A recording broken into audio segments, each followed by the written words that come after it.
ॐ हृदये वसतु रामकृष्ण नयने लसतु रामकृष्ण श्रवणे भरतु रामकृष्ण रामकृष्ण सारासा ज्ञाने विभातु माता शारदा ध्याने रजतु माता शारदा सहने तिष्ठतु माता शारदा जननी शारदा प्रेमाधा विवेकानंद तु विवेकानंद कर्मणि पातु विवेकानंद वीर्य दिव्य तु विवेकानंद विवेकानंद ज्ञान पारावार हृदये वसतु रामकृष्ण नयने लसतु रामकृष्ण श्रवणे धरतु रामकृष्ण रामकृष्ण सारासा। শ্রী ভগবানের অশেষ কৃপায় আমরা সমবেত হয়েছি শ্রীমা শারদা পুঁথি থেকে পাঠ এবং আলোচনার উদ্দেশ্য নিয়ে। আজকের দিনটি অতি শুভ দিন। আমাদের দেবীপক্ষের বাসন্তী দুর্গা পূজার দেবীপক্ষের আজকে অষ্টমী এবং নবমী তিথি। নবমী পড়ে গেছে সকালবেলায়, অষ্টমী তিথিতে আজকে আমরা সমবেত হয়েছি শ্রী শ্রী মায়ের কথা পাঠ এবং আলোচনা করব বলে। আমরা বিগত দিন যে অধ্যায়টি করছিলাম সে অধ্যায়ের নাম পতি সেবা। সেইখানে গিয়ে একটা জায়গায় আমরা থেমেছিলাম। ঠাকুরের অসুখ করেছে, সেইখানে মায়ের রান্না করার কথা বলছেন। সেই হতে প্রতিদিন রাধিতেন মাতা, কোনোদিন না হইলা ইহার অন্যথা। অতি তৃপ্তি লাভে প্রভু মার রান্না খায়ে, কহিলেন একদিন নহবতে গিয়ে, দেখো তব হাতে খেয়ে খুব আছি ভালো, সুস্থ অতি গেছে রোগ, শরীরে জোয়ালো। মা ঠাকুরনের খাবারে ভীষণ রকমের প্রশংসা করছেন। মা কিন্তু নিজে বলছেন তিনি খুব ভালো রান্না করতে পারতেন না। মা বলতেন লক্ষ্মী দিদির মা অর্থাৎ রামেশ্বর দাদার মা, তিনি অত্যন্ত ভালো রান্না করতে পারতেন। ঠাকুর কোথাও কোথাও তাকে বলেছেন, রামদাস বুদ্ধির কথা বলেছেন।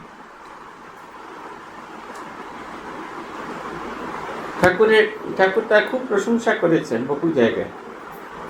আমরা এর পরের অংশ থেকে পড়ব। এই অংশটি আমাদের ত্রিপদী ছন্দে লেখা। আমার গলাটা তো খুব সাপোর্ট করছে না, যদি একটু ভুলভাল হয়ে যায় আপনারা দুজনে ক্ষমা করে দেবেন। আজকে এখানে এসে ভারী ভালো লাগছিল।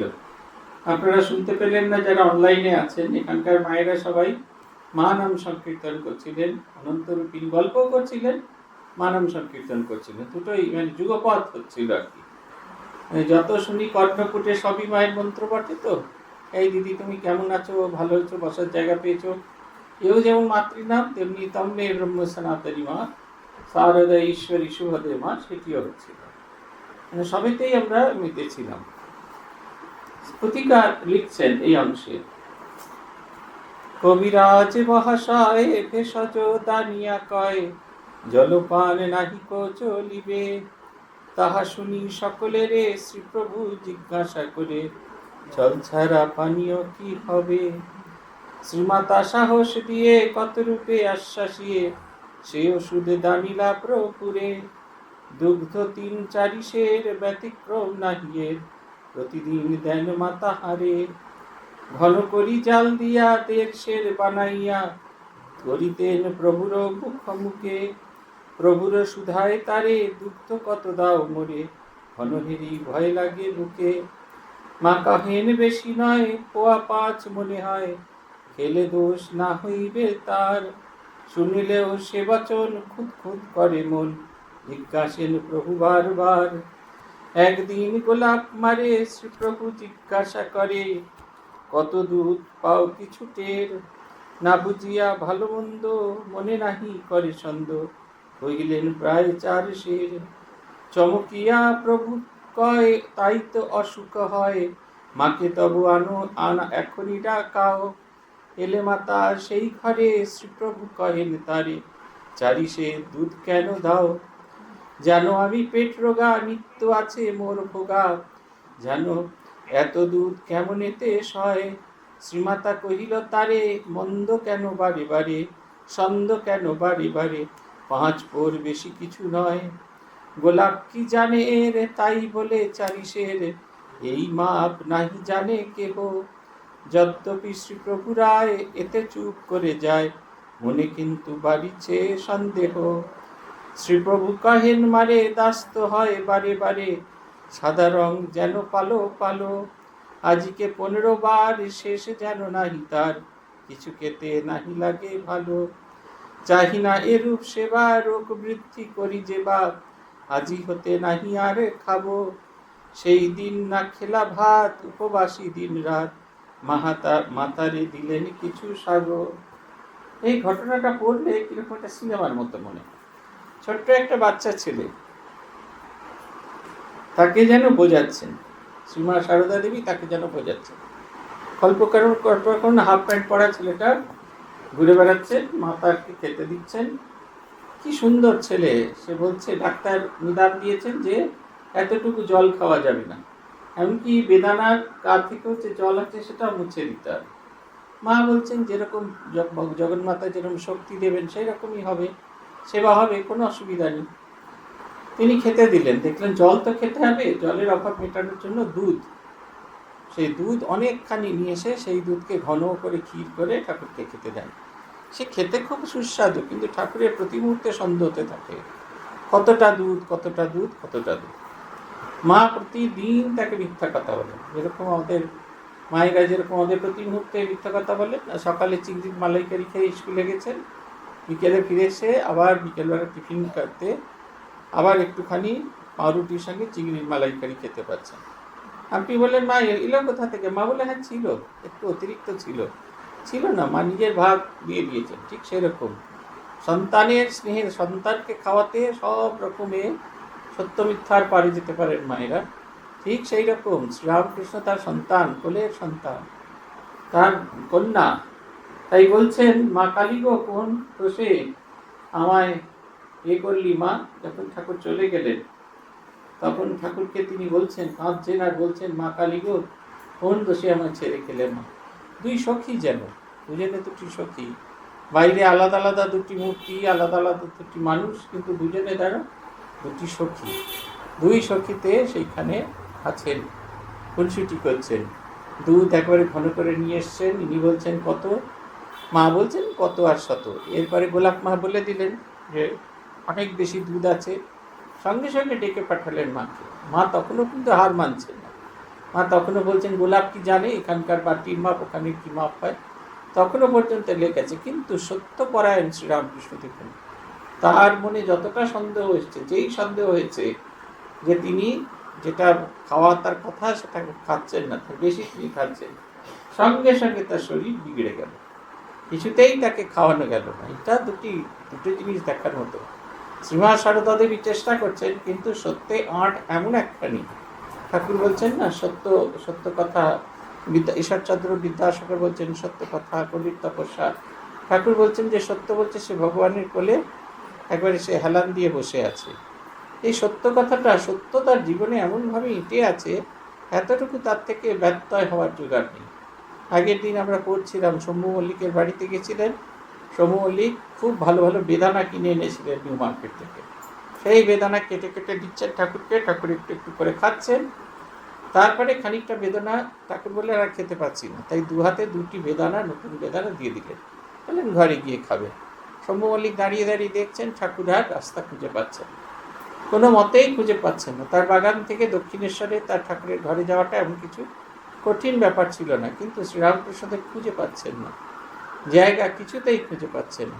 যে মুহূর্তে তার হাত থেকে তুলে নেওয়া হলো, সে মুহূর্তে তিনি রাস্তা খুঁজে পেলেন। তার আঁট রয়েছে, এমন একটা সত্যের ভেতরে তিনি আছেন যে একদম এতটুকু তার থেকে 1 ইঞ্চ নেমে গেলে তার কোনো রকম একবারে ব্যত্যয় হচ্ছে না, সঙ্গে সঙ্গে সিস্টেম ফেল করে যাচ্ছে। আমাদের ঠিক উল্টোটাই হয়, যতই হয় হোক আমরা এমন অনন্ত আমাদের শক্তি, সত্য মিথ্যা সব হজম করে একেবারে আমরা ইঁটে বসে আছি, নিজের আত্ম আসনে ইঁটে বসে আছি। কত রকম মিথ্যা হচ্ছে, কত রকম মিথ্যাচার হচ্ছে, সব একেবারে। এখন তো আবার এই যে ভোট আসছে না, কে আমার চেয়ে কোন হ্যাঁ আপনা আদমি, সেইটা প্রমাণ করবার জন্য এই যে আজকেই দেখছিলাম সব দেখছি, কেউ রুটি বেলে দিচ্ছেন, কেউ দাড়ি কামিয়ে দিচ্ছেন, কেউ বাটনা বেটে দিচ্ছেন, কেউ আলু তুলে দিচ্ছেন। তাতে একটা ছোট্ট মিল ধরা পড়লো। একটা লোক 40টা রুটির প্রার্থী 40টা রুটি বেলার পর জানতে পারলে সেই লোকটা উত্তরপ্রদেশে থাকে এবং তার ভোট উত্তরপ্রদেশে। তাহলে এই হচ্ছে কথা। আমরা এই সত্য স্বরূপ এই দুটো ছবি দেখছি। একটা হচ্ছে কি করে ম্যানেজ করতে হয় মায়ের এই যে লীলাটি, এটি দেখবার মতো।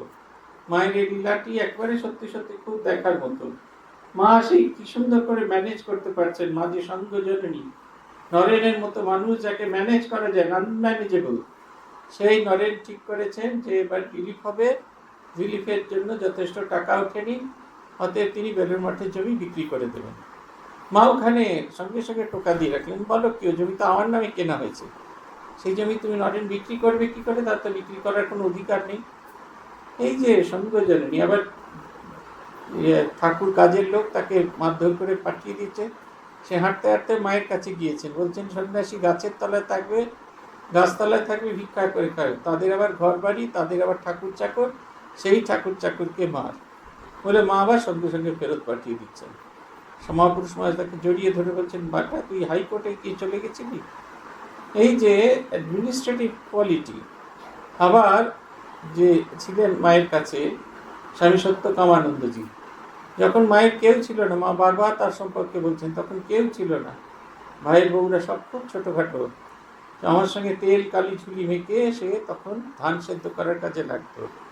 সেই সত্যকামানন্দজি এমন একটা কাজ করে বসলেন, খুব গুরুতর অপরাধ নয়, কিন্তু যখন সঙ্ঘ নির্দেশ দিল তাকে সঙ্গের বাইরে চলে যেতে হবে, মা একবারও সেই সিদ্ধান্তের প্রতিবাদ করলেন না। এতটুকু সঙ্গবদ্ধ সিদ্ধান্ত, তার কোনো প্রতিবাদ করলেন না, একদম কোনো রকম প্রতিবাদ না করে চুপ করে থাকলেন। শুধু বললেন, আশু আমায় ভুলে যেও না। মাকে যেন তিনি, জানি আমি তুমি ভুলবে না, তবু তোমায় বলছি আশু আমায় ভুলে যেও না। মায়ের এই যে রূপের যে ভ্যারাইটি এবং শ্রীরামকৃষ্ণের সত্যনিষ্ঠা, এইগুলো আমাদের শেখার মতো। এই লীলার মধ্যে ছোট্ট ছোট্ট ছোট্ট ছোট্ট করে কুটিয়ে কুটিয়ে একটু একটু করে বলা রয়েছে। পুথিকার বলছেন, সত্যে প্রতিষ্ঠিত মনে উঠিবে যা কোনক্ষণে, সত্যে তাহা হবে পরিণত। স্বাস্থ্যের পুষ্টির তরে মা কিছু গোপন করে, তাই দোষ মনে না ধরিত। বারে বারে শ্রীপ্রভুরে শ্রীমাতা নিষেধ করে, হিসেবের কিবা প্রয়োজন। শরীর পুষ্টির তরে যাহা আমি দিব ধরে, খেতে হবে তোমাকে এখন। সেবাই প্রধান জানি, সত্য মিথ্যা নাহি মানি, কিছু কথা মা করে গোপন। সব কথা শুনি সকানে, সেবারও ব্যাঘাতে জেনে, অনুতপ্ত গোলাপের মন। এই দুগ্ধ পান করি শ্রীপ্রভু উঠেছে সারি, হেরিমার মন আনন্দিত। সেই হেতু শুধাইলে পোয়া 5 দুধ বলে, যদিও না সঠিক হইত। হেরিলে অধিক অন্ন ভয়ে আসে প্রভু মনে, সেই হেতু মা দেন চাপিয়া। অন্ন অনুরাগে রাখিয়া সমুখ ভাগে, খাওয়াতেন তাহারে ভুলাইয়া। শ্রীমাতা করিলে সেবা, কিবা তার মনোলোভা, সাধ্যকার পারে বর্ণিবারে। অনন্ত সহস্র মুখে কহিতে না পারে সুখে, পারিজাত শোভা তাই হারে। শ্রীমাতার লীলা কথা সুধার লহরী যথা, সুখে তুমি করো তাই পান। যা কিছু প্রাণ মন করি পদে সমর্পণ, শুনো শুনো এই লীলা গান। যদি সোজা পথে ঠাকুর খাবেন না, যখন তিনি জানেন, তখন নানাভাবে তিনি খেতে দিতেন এবং তিনি বলতেন যে সেবার কারণে এই মিথ্যা চলতে পারে, চলতেই পারে। ঠাকুর খেতে খেতে সমাধিস্থ হয়ে যেতেন, তাই মা রোজ তাকে খেতে দিতেন। ভাত ওই বাটিতে করে, কাঁসার বাটিতে করে ভাত মাপতেন, তারপরে সেই ভাত চেপে চেপে চেপে চেপে তারপর উল্টে দিতেন। ফলে দেখা তো ছোট মতো, কিন্তু ভাত ভাঙলে তার ভিতরে অনেক ভাত। ঠাকুর এই পরিমাণে বেশি হয়ে গেলেই তাঁর যতটুকু খাবার, সেটুকুর বেশি হয়ে গেলে তিনি আর খেতে চাইতেন। সেই কারণে মা ঠাকুর তার সঙ্গে গল্প করতেন, মজা করতেন, কথা বলতেন, কথা বলতে বলতে সেই খাওয়াতেন তাকে। ঠাকুরও খেতেন ওইভাবে, একটু একটু করে ঠাকুর খাওয়া দাওয়া করতেন, বুঝতেই পারতেন না। মা ঠিক 11টার মধ্যে ঠাকুরকে খেতে দিতেন, ঠাকুর 11:30 অবধি খেতেন। মা তার কাছে বসে তাকে পাশে বসিয়ে ভুলিয়ে ভুলিয়ে খাওয়াতেন, নানা রকমের গল্প করতেন, সামাজিক কথা বলতেন, সাধারণ কথা বলতেন। এই কথা বলে বলে বলে বলে তিনি একটু একটু করে ঠাকুরকে খাওয়াতেন। বেশি ভাত, বেশি তরকারি, বেশি মাছ, মা ঠাকুর যেন কিচ্ছু বুঝতে পারছেন না। ছোট ছেলেকে যেরকমভাবে খাওয়ায় ঠিক সেরকমভাবে খাওয়াচ্ছেন। বলছেন, শ্রীমাতা করিলে সেবা কিবা তাই মনোলোভা, সাধ্য কায় পারিবর মিনিভারে, অনন্ত সহস্রমুখে কহিতে না পারে সুখে, পারিজাত শোভা তাই হারে। শ্রীমাতার লীলা কথা সুধার লহরী যথা, সুখে তুমি করো তাই পান, যাহা কিছু প্রাণমন করি পদে সমর্পণ, শুনো শুনো এই লীলা গান। শ্রী শ্রী মায়ের লীলা পান করলে অমৃত খাওয়ার মতো, এইটি হচ্ছে অবস্থান। এর অমৃতময়, ভীষণ আনন্দময়। দেখবেন মায়ের প্রত্যেকটা জিনিস, সরজুবালা দেবী গিয়েছেন মার সঙ্গে দেখা করতে, সদ্য তিনি গৌরীমার স্কুলে জয়েন করেছেন, সেখান থেকে গিয়েছেন। ঠিক আমাদের মায়েরা যেরকম তার মেয়েদেরকে ভালোবাসেন ঠিক সেই রকম। বলছেন, মাথার চুল খুলে ফেলো, সকাল থেকে চুল বেঁধে রেখেছো, ভিজে চুল খুলে ফেলো। মা বলছেন, ভেজা চুল বেশিক্ষণ বেঁধে রাখা থাকলে চোখ খারাপ হয়ে যায়। বলছেন, জামা খুলে ফেলো, ঘেমে স্নান করে গেছেন, জামা খুলে ফেলো। আর তার সেই যে মশারি, তার উপর পাখা রাখা আছে, সেই পাখা বার করে হাওয়াত করছেন। যত তিনি বলছেন, আমি করি পাখা, আমি পারবো পাখা করতে, মা কিছুতেই ছাড়ছেন না, পাখা করছেন। তারপরে রাত্রিরে যখন ফিরে যাচ্ছেন, নারকেলের মালার ভিতরে লুচি, মিষ্টি, সন্দেশ এইসব দিচ্ছেন। সরজুবালা এগিয়ে গিয়েছেন সিঁড়ির কাছে। মা বলছেন, তুমি আসতে পারবে মা? আমি আসবো, আর একটু আসবো। মার দৌড় কিন্তু ওই অর্ধেক সিঁড়ি অবধি, তার বেশি নয়। কিন্তু ওই যে তার গণ্ডিটা বেঁধে দেওয়া আছে, তার মধ্যেও তিনি শেষ অবধি, শেষ বিন্দু অবধি চেষ্টা করছেন সন্তানকে পালন করতে। আমরা যারা জীবনে দিশাহারা হয়ে যাই, আমরা যারা জীবনে কোনো রকম পথ খুঁজে পাই না, আমাদের জন্য শ্রীমার হাত, শ্রীমার পথ, শ্রীমার ভালোবাসা অনন্ত। যারা যে হারিয়েছে, পথ হারিয়েছে, তার জন্য যেন আরো বেশি। যে পথ হারায়নি তার প্রতি তো ভালোবাসা আছেই, কিন্তু যে পথ হারিয়েছে, যার কেউ নেই, যে সমস্ত কিছুকে হারিয়ে ফেলেছে, তাকে যেন দুহাত বাড়িয়ে শ্রীমা আগলে ধরে। আমার মনে আছে, আমরা যখন গোল পার্কে ছিলাম, সুপ্রিয়াদি আমাদের লাইব্রেরিয়ান, পরবর্তীকালে চিলড্রেন্স লাইব্রেরিয়ান ছিলেন, সেই সুপ্রিয়াদি স্বামী শরীর চলে গেল। সুপ্রিয়াদি খুব ছোট বয়সে তার বাবাকে হারিয়েছিলেন।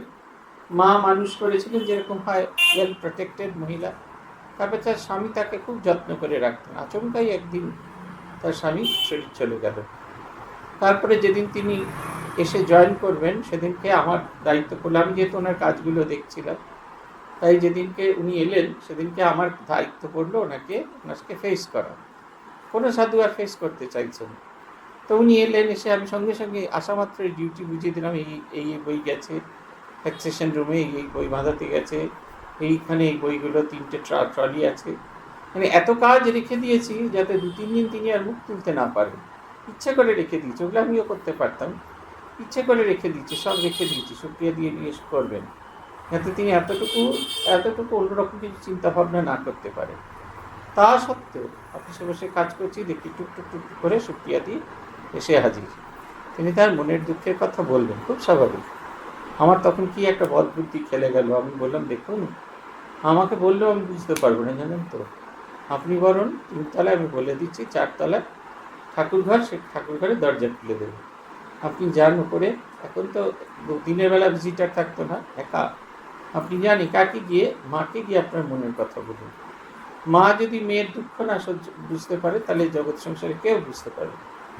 আর আমি রোজ বলে রাখবো, আপনি সকাল 9টার সময় আসবেন, কোয়ার্টারে থাকতেন, সকাল 9টার সময় আসবেন, 10টা অবধি আপনি ওখানে ঠাকুর ঘরে বসে থাকবেন। মাকে আপনার যা যা বলার সব বলবেন, তারপরে আসবেন, দেখবেন আপনার সমস্ত দুঃখ চলে গেছে। একবারে বলার জন্যই বলা, মানে এরকম যে এরকম বিশ্বাস করে বলেছে তা নয়, কিন্তু সত্যি সত্যি কাণ্ডটা হয়ে গেল একদম অদ্ভুত। 1-1.5 মাসের মধ্যে সুপ্রিয়াদির ভীষণ রকমের পরিবর্তন দেখলাম। তারপরে তিনি পূজনীয় রঙ্গনাথানন্দের মাঝের কাছে মন্ত্র দীক্ষা পেলেন, একাকী জীবনযাপন করছেন। একদিন আমাকে ফোন করলেন, জানেন তো, আমি একদম সম্পূর্ণ একা থাকি এখন। চাকরি শেষ হয়ে গেছে, কোয়ার্টার ছেড়ে দিয়েছেন, মা মারা গেছেন, তার কোনো সন্তানাদি নেই, একাকী থাকেন এবং তখন তিনি ক্যান্সারে আক্রান্ত। নিজেই যান, কেমোথেরাপি নেন, আর ওই পরিচিত কেউ আছে, সে এসে বাড়ি পৌঁছে দেয়। খাবার দাবারগুলো ওই যে সেই কী বেশ বলে আপনাদের এখন হোম প্যাক, তাতে খান, কিন্তু একাকী থাকছেন। বললেন সবচেয়ে আকর্ষণীয় কি জানেন তো মহারাজ, আমি একাকী থাকছি তবু আমার কখনো একাকী বলে বোধ হয়নি। একজনকে দেখেছিলাম, তিনি অসুস্থ হয়ে পড়ার পর থেকে ঠাকুরমা স্বামীজির ছবি খাটে পাশে রেখে শুতেন। তিনি যেদিন মারা গেলেন, তার স্বামী খুবই অসুস্থ, তার স্বামীর পক্ষে এক ঘর থেকে আরেক ঘরে আসা সম্ভব নয়। তিনি তার কন্যা সন্তানকে ফোন করলেন, বললেন দেখো আমি অনেকবার করে ডাকছি, মনে হচ্ছে মারা গেছে, একবার এসে দেখবে। আমি তো খুলতে পারছি না, গেট দরজাটা খোলা আছে ফ্ল্যাটের। ওপর থেকে তার আত্মীয় স্বজন তারা নেমে এলেন, এসে দেখলেন তিনি সত্যি সত্যি মারা গেছেন। এবং যেটা আশ্চর্য জিনিস, ঠাকুর আর মায়ের ছবি দুটোতে হাত দিয়ে জড়িয়ে ধরে চলে গেছেন। আমরা অনেক সময় অনেকের গল্প বলি, গৃহস্থ মানুষ, আপনারা বলেন আমরা গৃহস্থ মানুষ, সাধারণ মানুষ, কিন্তু এই যে শ্রীরামকৃষ্ণ এবং মা সারদা দেবী যে জীবনের যে লীলা, এটা আমাদের এত প্রেরণা দেয়, আমাদের অনেক সময় বেঁচে থাকবার চাবি কঠিন। একদা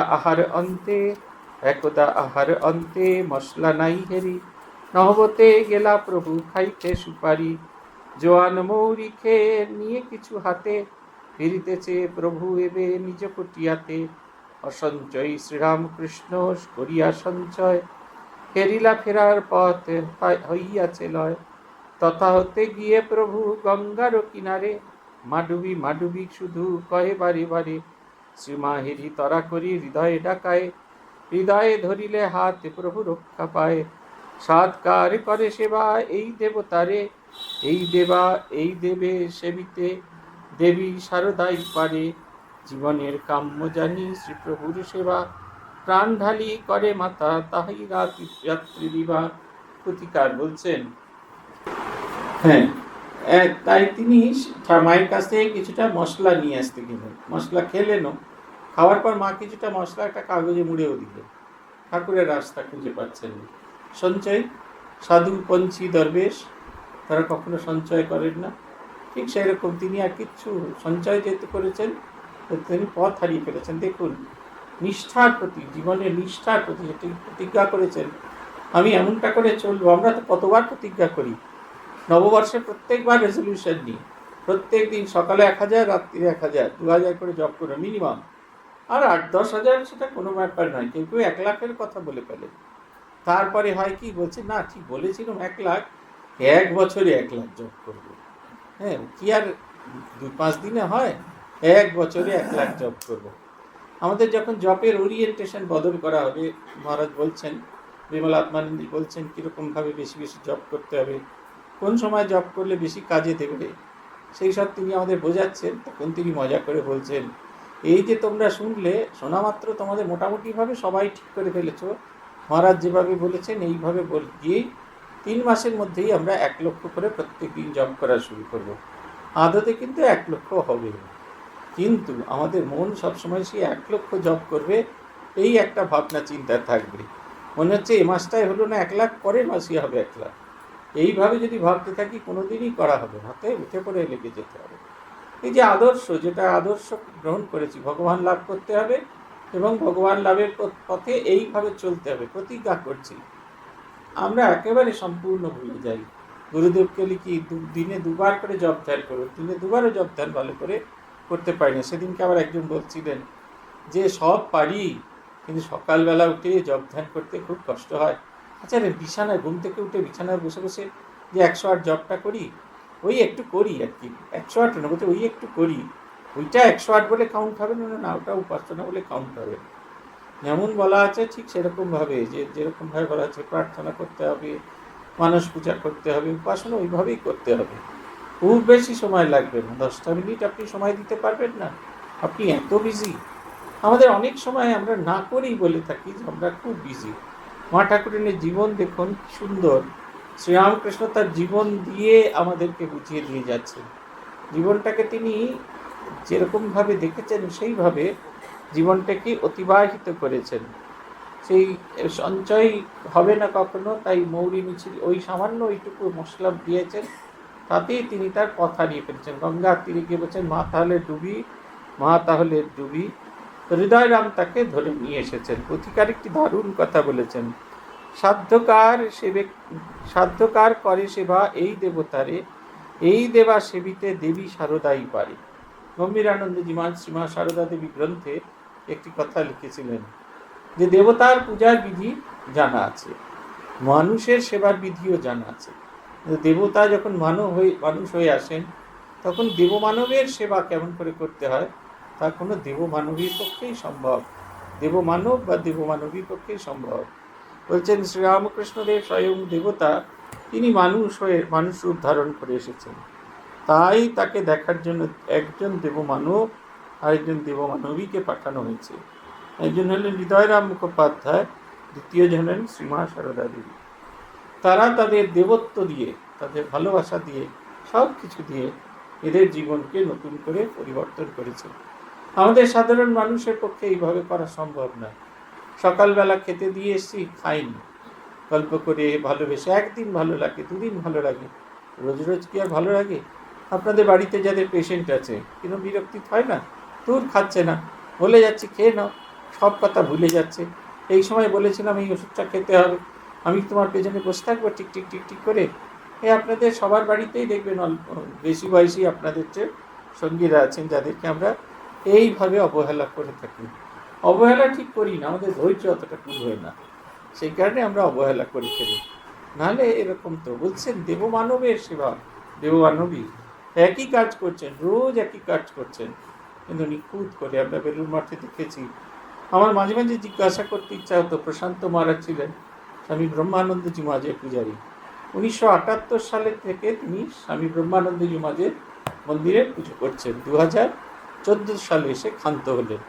এই দীর্ঘ সময়টি তিনি কখনো কোনো দিন মঠের গেটের বাইরে যাননি। আমি জিজ্ঞেস করেছিলাম তাকে, আপনার কখনো একঘেয়ে বোধ হয় না? বলছে না, যখনই মনে হয় তখনই মনে হচ্ছে বাইরে যেতে গেলেই মনে হচ্ছে মহারাজের সেবাটা বোধহয় ঠিকঠাক মতো হবে না। এমন করে সেবা করতে দেখার মতো। আমি যখন তাকে খানিকটা সাহায্য করি, তখন মহারাজ প্রায় কিছু চোখে দেখতে পারেন না, কিন্তু তিনি নিত্য আসতেন।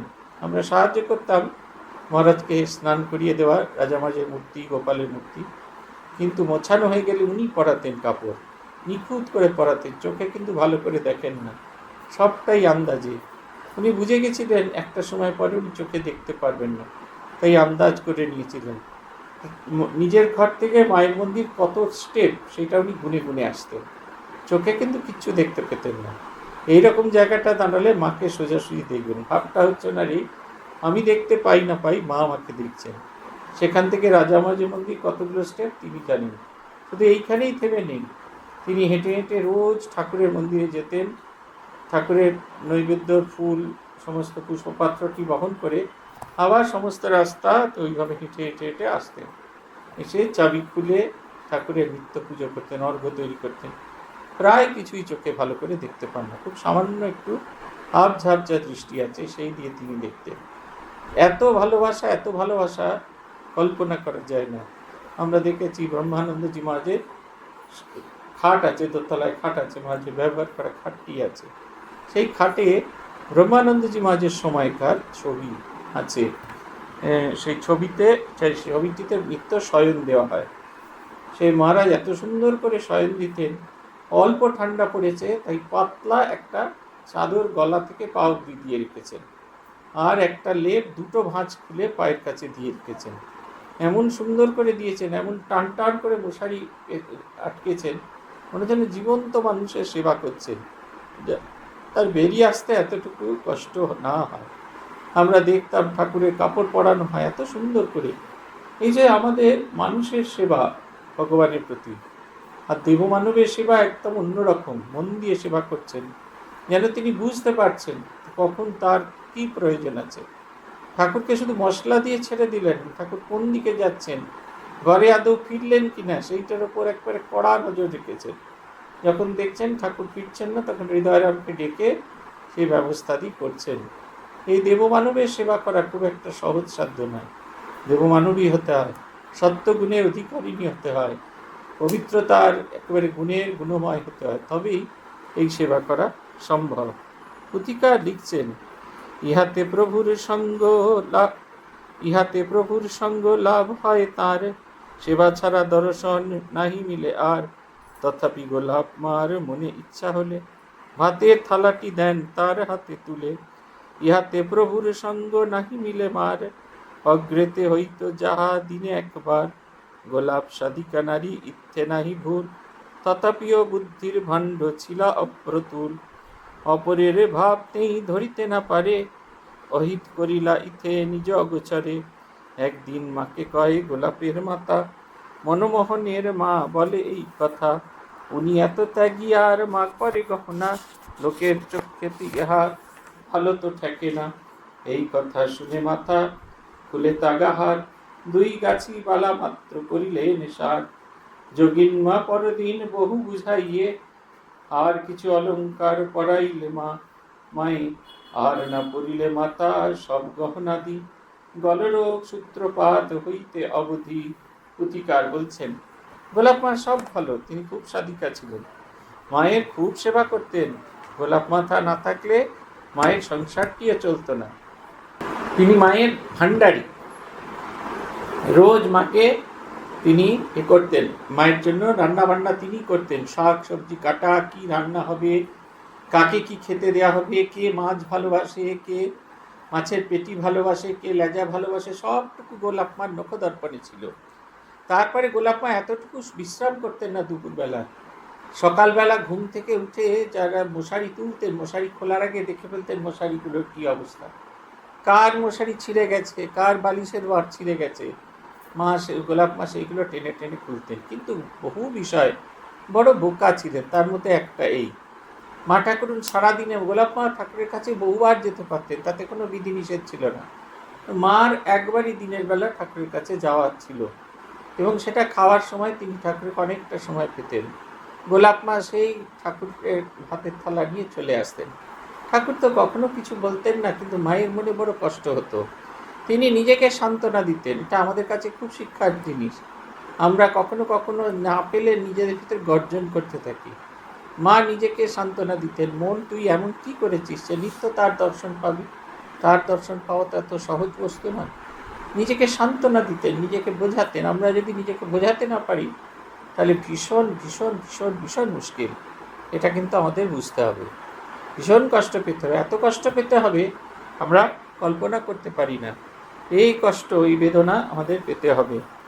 গোলাপ মা একদিন মাকে বললেন, মনমোহনের মা বলছিলেন, মনমোহনের মাও খুব বড় সাধিকা, তথাপি তার মুখ দিয়ে এই কথাটি বেরোলো যে ঠাকুর এত ত্যাগী আর মা এত অলঙ্কার করে। মা তখন কানে বড় নাকছাবি পরতেন, আর কানে গলায় ইয়েতে মাকড়ি পরতেন, বড় রিংয়ের মতো, আবার কি সব গলার হার ছিল, হাতে সোনার বালা পরতেন, চুড়ি পরতেন, এই সমস্ত নানা জিনিস পরতেন। খুব ডিজাইন, তখনকার দিনে মায়ের যে শাখাগুলো এখনও আছে, খুব ডিজাইন করা, সরু সরু শাখা, কিন্তু তার মধ্যে খুব সুন্দর সূক্ষ্ম ডিজাইন করা, মা এগুলো পরতেন। গোলাপ মার কাছ থেকে যখন মা শুনলেন, মা বড় কষ্ট পেলেন, মা সমস্ত অলঙ্কার খুলে ফেললেন, কোনো গায়ে কোনো অলঙ্কার নেই। পরের দিন যোগিন মা এসে তাকে বোঝাতে থাকলো, তুমি জানো লক্ষ্মীর গায়ে যদি অলঙ্কার না থাকে তাহলে জগতে অলক্ষ্মীর দশা হয়, তুমি গোলাপার কথা শুনলে কেন? মা তখন তারপরে ওই বালা টালাগুলো পরেছিলেন, কিন্তু ওই মাকড়ি টাকড়ি আর কোনোদিন পরা হয়নি, নাকের নথও কোনো দিন পরা হয়নি। মায়ের নোজ রিং খুব সুন্দর দেখতে, তার মধ্যে আবার সেই এখনকার বেনে মেয়েরা যেরকম পরে নানা রকম পাথর দেওয়া এরকম আছে, ভারী সুন্দর তখনকার দিনে মায়ের নথ। শ্রীপ্রভুর সেবাতেও বহু বিঘ্ন করে, বুঝি তার পারিলা নিজে 2 মাস পরে। সেই হতে মার হাতে সেবা দিলা তুলে, প্রভুর সেবায় যেবা আসে ভূমিতলে। সাধ্যকার মার মতো প্রভু সেবা করে, 2টি শারদা নাই বিশ্ব চরাচরে। যে চেয়েছে অধিকার প্রভুর সেবিতে, বঞ্চিত করে না মাতা তাকে তাহা হতে। কেহ বলে কেন এত প্রভু পাশে যাও, প্রভুর সেবার ভার আমাদের দাও। এই লয়ে আলোচনা দেশে হিংসা আদি, মাতার গোচর কত আসে নিরবধি। শ্রীমাতা বড়ই ক্লেশ পান তাই মনে, তথাপি ঢাকিয়া রাখে অতি সঙ্গোপনে। দর্শন একবারও দিনান্তে মিলিলে, ভাবে মা লগিছে তাহে বহু ভাগ্য বলে। কখনো কখনো মার নাহি মিলে তাও, উপজে কি দুঃখ তাই মনে বুঝে নাও। এখনো মায়ের এমন মায়ের কথা জগতের সার, মাতৃপদে করি তাই কোটি নমস্কার। মায়ের চরণ ধরো মুক্তি যদি চাও, একান্তে মনেতে নাম জপ করে যাও। মাতৃপদে যার মন রাখে অনুক্ষণ, কোনো বিঘ্ন নাহি হয় তার কদাচন। শ্রীমা ছাড়া গতি নাই এ জগতে আর, সদা মাগো মার কৃপা পাইতে নিস্তার। কিবা আছে সাধ্য মোর লীলা বিবরণে, তথাপি আছো সবে অবাগার মনে। আকাশে আকাশ প্রমাণপত্রে সাগর কলিতে, সাগর কালিতে লিখিলেও শেষ নাহি হবে কোনো মতে। ভক্তগণ কাছে মোর এই নিবেদন, নিজ গুণে ক্ষম মোরে ত্রুটি অগণন। বলছেন শুধু এইটুকুতেই থেমে থাকেনি কখনো, বলছেন এইটুকুতেই কখনো থেমে থাকেননি তিনি। গোলাপ মা এইটুকুতেই মায়ের প্রতি থেমে থাকেনি। গোলাপ মা যে ইচ্ছা করে মায়ের সঙ্গে দুর্ব্যবহার করতেন তা নয়, ওটা তার স্বভাব ছিল। তিনি ওই স্বভাবটা ওরকমভাবে বহন করতেন, ওরকমভাবে বলতেন। বলছেন যে গোলাপ মা যে ইচ্ছা করে করতেন তা নয়, এই যে যোগিন মা যে করতেন, রোজ সকালবেলা এই যোগিন মার স্মৃতিকথায় আছে, এই সরলা মায়ের, সরলা দেবীর স্মৃতিকথাতে আছে যে মা যখন যে সময় একটি যোগিন মা ফিরে আসতেন জপ ধ্যান সেরে, মা তাড়াতাড়ি করে গিয়ে বারান্দাতে দাঁড়িয়ে থাকতেন।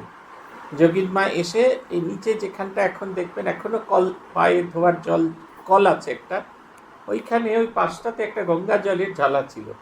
এই গঙ্গা জলের জ্বালা থেকে ঘটি করে জল নিয়ে পা ধুয়ে সবার আগে তিনি ওপরের দিকে তাকাতেন এবং শ্রী শ্রী মাকে তার দর্শন করত। মাকে দাঁড়িয়ে থাকতে হতো। মা যদি না দাঁড়িয়ে থাকতেন তিনি বলতেন চিৎকার করে, কই গো বড় মানুষের বেটি, একবার কি দেখা দিতে নেই। মা বলতেন যোগিন এই ইয়েতে জপ টপ করে মাথা গরম হয়ে যায় তো, সেই কারণে সে ওই রকম আচরণ করে। এরা যে যোগিন মা গোলাপ মা যে মাকে ভালোবাসতেন না তা কিন্তু না, ভীষণ রকমের ভালোবাসতেন। সরলা দেবীর স্মৃতিকথায় আছে যেদিন গোলাপ মায়ের শরীর চলে গেল, মায়ের জন্মতিথির ঠিক পরের দিন শরীর গেল, তিনি সরলা দিদিকে বললেন যে তুমি আজকে তোমার সেবা করতে হবে, শুধু মায়ের ঘরে আমাকে বসিয়ে দাও। দরজার দিকে পা করে পিঠে অনেকগুলো বালিশ দিয়ে ঠাসান দিয়ে গোলাপ মাকে বসিয়ে দেওয়া হলো। গোলাপ মা বসে বসে সারাদিন ধরে মায়ের পূজা হোম এসব দেখলেন। তারপরে একটি কমলা লেবু, প্রসাদী কমলা লেবু নিয়ে এসে তাকে খাওয়ানো হলো। তিনি খেলেন এবং মার উদ্দেশ্যে প্রণাম জানালেন। পরের দিন সকালে সেই সময় থেকে তার ধীরে ধীরে ধীরে ধীরে শরীর খারাপ হতে থাকলো। পরের দিন গোলাপ মায়ের মহাপ্রয়াণ হলো। যোগিন মা ঠিক ওই রকমভাবেই চলে গেলেন। এরা সব তাঁর লীলার জন্য এসেছিলেন, তাকে বারবার কষ্ট দিতেন, তাকে বারবার উৎপীড়ন করতেন, অন্য কোনো কারণ নয়, মাকে সাধারণ ভূমিতে মন রাখার জন্য। হরি মহারাজ বলছেন না এক জায়গায়, যে মন আমরা অনেক চেষ্টা করে হৃদয়ে আনতে পারি না, সেই মন মা কোনো রকমে কণ্ঠে টেনে নিয়ে এসছেন রাধি রাধি করতে করতে। এই রাধি রাধি করতে করতে এরা মায়ার বন্ধন। মায়ের শরীর চলে যাচ্ছে, রাধু নলিনী মাকু সবাইকে শরৎ মহারাজ জোর করে মায়ের কাছে একদিন নিয়ে এলেন। ভাবটা হচ্ছে এই যে মা যদি এদেরকে দেখেন তাহলে এদের প্রতি মায়ের মায়া পড়বে, মা শরীর আরও কিছুদিন থাকবেন। মা বললেন এদের সবার প্রতি মায়া ত্যাগ করে ফেলেছি, কেন এদের নিয়ে এলে, এদের পাঠিয়ে দাও দেশেতে। সরলা মা অনেক করে বোঝালেন, মা এই সময় যদি তোদের দেশে পাঠিয়ে দেন ওদের মন খারাপ হবে। মা বললেন তা হোক মন খারাপ, আমার চোখের সামনে যেন না আসে। আমাদের মনে হতে থাকলো মা একবারে মায়া ছিন্ন হয়ে গিয়েছেন, মা চলে যাচ্ছেন। শরৎ মহারাজের সঙ্গে শেষবারের মতো কথা হচ্ছে। অনেকেই যদি শান্তি পেতে চাও, মা কারো দোষ দেখেন, এটা মায়ের শেষ বাণী বলেন। তো মায়ের শেষ বাণী হচ্ছে এইটি। শরৎ মহারাজের হাত ধরে মা বলছেন, শরৎ সবাই রইল, এদের দেখো। এই যে আমাদের সকলের ভার শ্রীরামকৃষ্ণ শ্রী শ্রী মায়ের হাতে দিয়ে গেছিলেন। বলছিলেন কলকাতার লোকেরা অন্ধকারে কিলবিল করছে, তুমি এদের দেখো। আর শ্রী শ্রী মা আমাদের সকলের ভার সংঘরূপী শ্রীরামকৃষ্ণের হাতে তুলে দিয়ে গেলেন। আমাদের সকলকে দেখার অধিকার এখন সংঘরূপী শ্রীরামকৃষ্ণের। শ্রীরামকৃষ্ণ সংঘ স্বরূপ আমাদেরকে রক্ষা করছেন। অসুস্থ হয়ে পড়লে তার নামাঙ্কিত হাসপাতালে গিয়ে সুস্থ হয়ে যাচ্ছি। যদি লেখাপড়া শিখতে হয় তার নামাঙ্কিত বিদ্যালয়ে গিয়ে শিক্ষিত হচ্ছি। আরও বেশি লেখাপড়া শিখতে গেলে, যেটা প্রচলিত বিদ্যার বাইরে যেতে গেলে, কোনো একটা ভাষা শিক্ষা কেন্দ্র শ্রীরামকৃষ্ণ নামাঙ্কিত কেন্দ্রে গিয়ে যাচ্ছি। যেখানে যাই না কেন, যত দূরেই যাই না কেন, তার ছায়ার তলায় রয়েছি। জীবনে নতুন করে বাঁচতে চাই, তার নামাঙ্কিত কোনো প্রতিষ্ঠানে যাচ্ছি, তার প্রতিনিধির কাছ থেকে মন্ত্র দীক্ষা নিচ্ছি এবং মুক্তির উপায় আমরা পেয়ে যাচ্ছি। বলছেন পুতিকার, বলছেন যে মাতার গোচরে কত আসে নিরবধি, এই লয়ে আলোচনা দেশ হিংসা আদি। মার সম্পর্কে বিরুদ্ধ আলোচনা। তো আমি মাঝে মাঝে মনে দুঃখ করি না, কেউ আমাকে ভালো বলে না, আমাকে সবাই খুব পাজি বলে, জানেন তো। এটা আমার একটা খুব ভয়ঙ্কর, আমার একটা কমপ্লিমেন্ট। ভীষণ পাজি বলে। আমি যখন মনসাদ্বীপে ছিলাম, আমার বন্ধুরা একবার মনসাদ্বীপ বেড়াতে গিয়েছিল। তারপরে তারা যেরকম ঘুরে টুরে এসে চায়ের দোকান টোকান থেকে ঘুরে এসে আমাকে বললো, জানিস তো তোর সম্পর্কে কি বাজে বাজে কথা বলি। কি বলে? বলে সাধুটা ভালো, কিন্তু একদম আশ্রমে থাকেন, ঘুরে ঘুরে বেড়ায়। আর এইবারে কয়েকজন ভক্ত গিয়েছিলেন, তারা বললেন আপনার সম্বন্ধে খুব খারাপ খারাপ কথা বলছেন। কিরকম খারাপ খারাপ কথা বলছে? বলছে আগে সাধুটা খুব দয়ালু ছিল, এই সাধুটা খুব পাজি, শয়তান, ভালো লোক আসেনি। এটা একবারে বাঁধা একবার জিনিস, আমাদের করতে হবে। আজকেই শুনছিলাম, কে যেন আগের দিন বলেছেন যে একবারে আমি নাকি শীতলার অংশে জাত। একেবারে মনসা বলেনি, আমার বাবার ভাগ্য বলে। হ্যাঁ, শীতলার অংশে জাত। কে ঘুমিয়ে পড়লে তাকে আমি জাগিয়ে দিই। হ্যাঁ, যিনি অচেতন তাকে চেতন করে, এটা তো ভালো লক্ষণ, কিন্তু এটা অনেকেই ভালো লাগে না। মা ঠাকুরানীরা অনেকে সমালোচনা করতেন, অনেকে সমালোচনা করতেন। পরবর্তীকালে ধীরে ধীরে ধীরে ধীরে যখন তার জ্ঞানের চক্ষু বিকশিত হতো, তখন তিনি বুঝতে পারতেন তার কাজটা ঠিক হয়নি।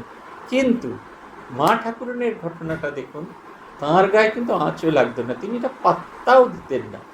এরা যে এত কিছু বলে মার সম্পর্কে, এতে মায়ের যেন কিচ্ছু এসে যেত না। এইটা আমাদের কাছে ভীষণ শিক্ষার জিনিস। আমাদের তো পান থেকে চুন খসলে হয়ে গেল, একেবারে এমনি করে ফস তুলে বসে আছি, সঙ্গে সঙ্গে বিষ ঢালবো। কি সুন্দর কথা! মায়ের গোচরে আসে কত আসে নিরবধি, এলোয় আলোচনা দেশ হিংসা আদি। শ্রীমাতা বড়ই ক্লেশ পায় তাই মনে, তথাপি ঢাকিয়া রাখে অতি সঙ্গোপনে। নিজের দুঃখ নিজের কাছে রেখেছেন, বাইরে কোথাও প্রকাশিত হতে দিচ্ছেন না। দর্শনে একবারও দিনান্তে মিলিলে, ভাবে মা লোভেছে তাহা বহু ভাগ্য বলে। কখনো কখনো মার নাই মিলে তাও, উপজে কি দুঃখ তাই মন বুঝে নাও। আগামীকাল একটা জায়গায় বলতে হবে, সেইখানে একটা কঠিন কঠিন দুটো প্রশ্ন রেখেছেন। কি করে ধৈর্য বাড়াতে হবে আর কেমন করে জীবনকে ভালো করতে হবে। দুটো প্রশ্নের একটাই উত্তর, জীবনকে ভালোবাসতে হবে। আমি যে জীবনটা যাপন করি সেই জীবনটাকে আমাকে ভালোবাসতে হবে। আমি যদি গৃহী হয়ে থাকি, সেই গৃহপণকে আমাকে ভালোবাসতে হবে।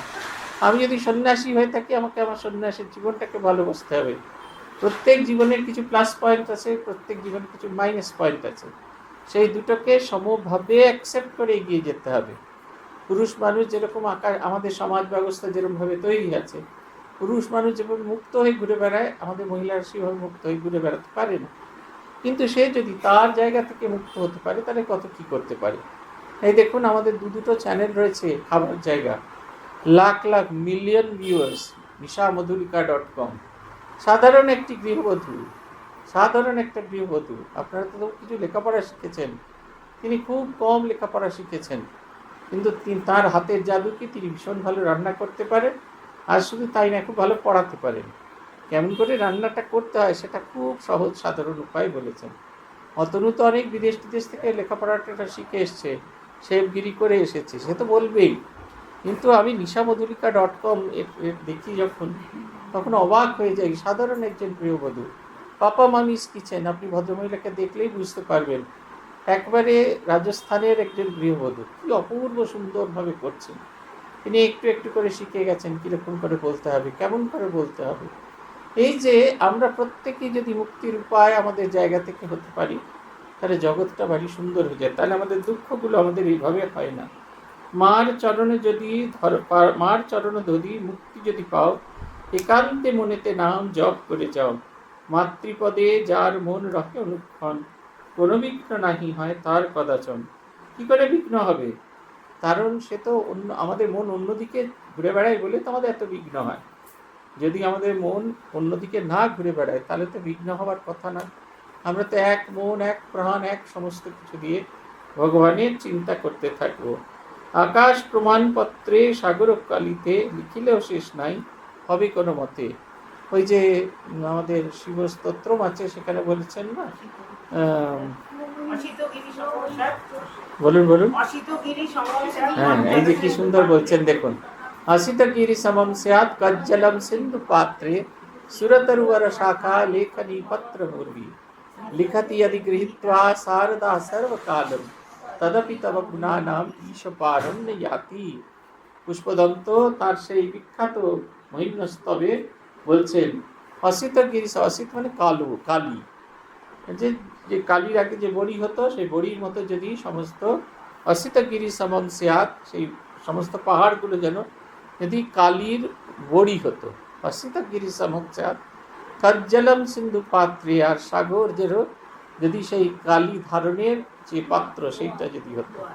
অসিত গিরি সমম স্যাৎ কজ্জলম সিন্ধু পাত্রে সুরতরুवर শাখা, যেটা হচ্ছে আমাদের বৃক্ষ, কল্পতরু বৃক্ষ, হ্যাঁ হ্যাঁ কল্পতরু বলে আর কি।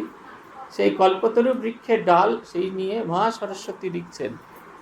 সুরবরু তার শাখা লেখনী পুত্র মার্বি, লেখনী, লেখাটা কি না এই জগৎ চরাচর তার উপর তিনি লিখে চলেছেন। লিখিতে যদি গৃহীত্বা শারদা সর্বকালম, সরস্বতী, মা সরস্বতী যদি সব সময় যদি লিখে দেন, নিরবচ্ছিন্নভাবে লিখে যেতেন, তবু তো হে ভগবান তোমার গুণের কথা বলে শেষ করা যায় না। শ্রীমা সারদা দেবী যেদিক থেকেই দেখুন না কেন, আপনি কোনোভাবে কোনো অবস্থাতেই তার গুণের কথা বলে শেষ করতে পারবেন না। তিনি সেই এক অদ্ভুত মানুষ, যাকে আমরা শুধুমাত্র চিন্তা করতে পারি, যাকে আমরা শুধুমাত্র ভাবতে পারি। শব্দ দিয়ে তাকে কোনোভাবে প্রকাশ করা যায় না। শব্দ যথেষ্ট নয়, মাকে প্রকাশ করার জন্য শব্দ যথেষ্ট নয়, অনুভব করতে হয়। আমাদের মনে আছে আমরা যখন প্রথম সাধু হতে আসি, তখন ওই নতুন মিউজিয়াম, পুরনো মিউজিয়ামটি তৈরি হচ্ছে। আমরা 94 সালের এপ্রিলের গোড়ার দিকে এসেছিলাম। 13ই মে অক্ষয় তৃতীয়ার দিন সেটা উদ্বোধন হলো। আমরা প্রথম দিন থেকে সেই পার্শ্বদের জিনিসগুলোতে হাত দিচ্ছি, মিউজিয়াম পরিষ্কার করছি, ঝাঁট দিচ্ছি। আমাদের মূলত ঝাঁট দেওয়া মোছাটাই কাজ। এই ঝাঁট দেওয়া মুছতে গিয়ে যতক্ষণ না পর্যন্ত এই পার্শ্বদের জিনিসগুলো গ্লাস কেসের মধ্যে যাচ্ছে, ততক্ষণ আমরা এগুলো ছুঁতে পারতাম। আমরা টুকটুক টুকটুক করে ছুঁয়ে ফেলতাম। তার মধ্যে মায়ের জিনিসগুলো ছিল, সেগুলো অবশ্য গ্লাস কেস বন্দি ছিল। সেইগুলোতে হাত দিতাম, মায়ের বটিতে হাত দিতাম, সেটা খোলাই। আমাদের একজন সাধু এখন আছেন, কীর্তি মহারাজ ট্রাই করেছেন, উনি জিজ্ঞেস করতেন ভাবটাব হচ্ছে। রাজা মহারাজের সেই যে তামাক, যেটি খেতে খেতে তামাকের সেই নলটা যেটি মুখে দিয়ে তার ভাব সমাধি হতো, সেই নলটা হাতে করে দেখছি কাপড় দিয়ে খুব ফাইন করে মুছছে, ভেতরের ময়লাগুলো পরিষ্কার করার চেষ্টা করা হচ্ছে। মহারাজ জিজ্ঞেস করতেন ভাবটাব হচ্ছে কি না। এই তাদের এই লীলা চতুর্দিকে ছড়িয়ে আছে, আমরা নিত্য অনুভব করতাম। আগের দিন পরিষ্কার করাবার সময় যেরকম মিউজিয়ামটা দেখেছি, পরের দিনের মিউজিয়াম একদম পরিবর্তন হয়ে গেছে। আর যেদিন শেষবারের মতো মুছতে মুছতে নেমে আসছি, মনে হচ্ছে শুধু জিনিস, তার ভেতর থেকে আধ্যাত্মিকতা বিকৃত হচ্ছে। সমস্ত বাড়িটা, পুরনো বাড়ি যেটা একসময় অ্যাডমিনিস্ট্রেটিভ হেড অফিস ছিল, সেইটা একটি মন্দিরে রূপান্তরিত হয়েছে। ভূতেশ আনন্দজির নাম লিখেছিলেন রামকৃষ্ণ সংগ্রহ মন্দির। মিউজিয়াম নয়, মন্দির। সংগ্রহশালাও নয়, মন্দির, যেখান থেকে দেখে মানুষ নতুন করে প্রেরণা পায়, নতুন করে প্রেরণা পাওয়ার চেষ্টা করবে। আপনারা যদি দেখেন, এটা এমন করে তৈরি করা হয়েছে, শ্রীরামকৃষ্ণের জীবনী বলতে বলতে বলতে বলতে যেখানে এসেছে দক্ষিণেশ্বর, এই মায়ের জীবনী এসেছে, সেখান থেকে মায়ের কথা বলতে বলতে স্বামীজির জীবনী এসেছে। চলমান ইতিহাস, ওপর থেকে সিঁড়ি দিয়ে নেমে আসছেন, যেখানে এসে নামলেন সেইখানে বরানগর মঠের কথা শুরু হয়েছে। বরানগর মঠ থেকে গুরু ভাইরা ছড়িয়ে গেছে চতুর্দিকে। যেখানে সে শেষ করলেন সেটা হচ্ছে সেই শ্রীরামকৃষ্ণের আধ্যাত্মিক সাধনা স্থল। তাকে নকল করে তৈরি করা রয়েছে, হনুমান আছে, পাখি আছে, সব আছে। কখন আপনি হারিয়ে গেছেন? এই কেদারনাথ মন্দিরের রাওয়ালজি এসেছিলেন, তাকে নিয়ে গেলাম। তিনি খুব নিমরাজি হয়ে আমার সাথে মিউজিয়াম দেখতে গেলেন। বেলুড় মঠে তো আর তো দেখার কিছু নেই, মন্দির দেখানো, মিউজিয়ামটা দেখানো। আমরা এত দেরি করে গেছি, আমরা একটা একটা করে সেকশন দেখে বেরিয়ে আসছি, সেই সেকশনে আলোগুলো নিভিয়ে দেওয়া আছে। উনি দেখছেন, একটি শব্দও করছেন না, 1 ঘন্টা 10 মিনিট ধরে ধীরে ধীরে ধীরে ধীরে म्यूजियमটা দেখছেন। আর বলছেন क्या लग रहा है जैसे चारों ओर जैसे आध्यात्मिकता फैली हुई है, সমস্ত জায়গা দিয়ে যেন আধ্যাত্মিকতা ছড়িয়ে পড়েছে। অথচ ব্যবহার করা জিনিস, ফেলে দেওয়া জিনিস, চশমা, আমরা কে কবে আমাদের বাবা কাকার চশমা গুছিয়ে রেখেছি, লাটুময় যে চশমা, ট্রাভেল করেছিলেন, ট্রেনে ট্রাভেল করেছেন, তার টিকিট, প্রত্যেকটা জিনিসের মধ্যে দিয়ে তাঁদের সেই আধ্যাত্মিক স্পর্শগুলো যেন প্রকাশ পাচ্ছে। ঠাকুরের ব্যবহার করা কোট, ঠাকুরের ব্যবহার করা টুপি, ঠাকুরের ব্যবহার করা মোল স্কিনের র্যাপার, সমস্ত কিছু যেন তাঁর কথা বলে দিচ্ছে কীরকম সাধারণভাবে তিনি থাকতেন। এই বেশি দূর যেতে হবে না, এই আমাদের এতে আছে, ভগবান দাস বাবাজির আছে কালনাতে, সেইখানে যদি যান ভগবান দাসজির সমাধি গিয়ে দেখবেন, দেখলে অবাক হয়ে যাবেন একটা মানুষ ওরকমভাবে থাকতে পারেন। যে জলপাত্রটি ব্যবহার করতেন, সেই জলপাত্র শুধু একটুখানি সামনের দিকে যে অংশটা সেটুকু না ভাঙা অবস্থায় আছে। আর যদি কাঁথাটা একবার দূর থেকে দেখেন, চতুর্দিক তাপ্পি মারা, আসল যে কাঁথাটা চেহারা সেটা কবেই চলে গেছেন। কত বড় সাধক, সেইটি গায়ে দিয়ে তিনি শীত নিবারণ করতেন। কিন্তু তার ভগবানের নাম করতে এতটুকু অসুবিধা হয় না। আমাদের গরম হলে এয়ার কন্ডিশন চাই, শীত হলে আমাদের একটা গরম লাগানো মেশিন চাই, কত কি চাই, ভালো কম্বল চাই, মোটা গদি চাই, সবার জন্য বালিশ চাই, শুধু ভগবানকে ছাড়া সব কিছু চাই। মা ঠাকুরুন তার জীবনকে দেখাচ্ছেন, যখনই তিনি কোনো একটা বিষয় থেকে তার বিষয়টি চলছে না, ঠাকুরকে আর সারাদিন দেখা হচ্ছে না, নিজের মনকে বোঝাচ্ছেন, মন তুই এত কি পুণ্যকর্ম করেছিস, রোজ রোজ তার দেখা পাবি। নিজেকে সান্ত্বনা দিচ্ছেন, নিজেকে শান্ত রাখছেন, নিজেকে একটা ভালো জায়গায় নিয়ে আসছেন, যেখান থেকে সে যেন বোঝাতে পারে, সে যেন একটা পজিটিভ দিকে যেতে পারে। যদি তিনি ক্রমাগত গজরাতেন, যদি তিনি লাফাতেন, তার অবস্থা ভৈরবী ব্রাহ্মণীর মতো হতো।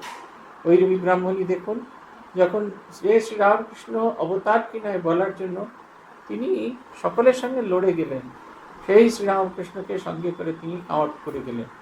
সবাই ঠাকুরের কাছে আসছে যাচ্ছে, তাকে কেউ পাত্তা দিচ্ছে না দেখে তিনি বলতেন, রামকৃষ্ণ সে কি জানে, তাকে তো আমিই চেনালাম, জগৎকে তো তাকে আমিই চেনালাম, সে আবার কি জানবে, তোমরা আমার কাছে এসো, ওর কাছে যাওয়ার দরকার নেই।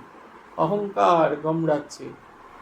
আদ্যাশক্তি মহামায়া মা কালী তার ইষ্ট দেবী, সেই শ্রীমা সারদা দেবী এসে বসে আছেন, চিনতেই পারলেন না। বললেন, বউয়ের সঙ্গ করো না, বউয়ের সঙ্গ করে তোমার ব্রহ্মচর্য হানি হবে, আর ব্রহ্মচর্য হানি হলে তোমার এই যে সিদ্ধ অবস্থা, এর থেকে তোমায় নেমে যেতে হবে। তখন তিনি শুনলেন না, তখন তার রাগ অভিমান সমস্ত কিছু কাজ করতে থাকলেন। মা কিন্তু এগুলো সহ্য করেছেন নিঃশব্দে নীরবে, কখনো গায়ে মাখেননি, এগিয়ে গিয়েছেন। আমাদের গায়ে যদি কেউ ময়লাটা ছড়ে, আমরা কি করি, এমনি করে ঝেড়ে দিই, ঝেড়ে দিলে কি হবে, লাইট ওয়েট হয়, একটু দাগ লেগে গেল কিন্তু আমি এগোতে থাকি। কিন্তু ময়লাটা যদি কি লেগে গেল, কেন আমার গায়ে ফেললো, এই ভাবতে ভাবতে যাই, তাহলে দেখবো পরের পর ময়লা পড়তে থাকছে, আমি ভারী হয়ে গেছি, আমি একটু এগোতে পারছি না। তাই যদি এগোতে হয়, চিরদিন ভগবানের দিকে এগিয়ে যাওয়া যাবে।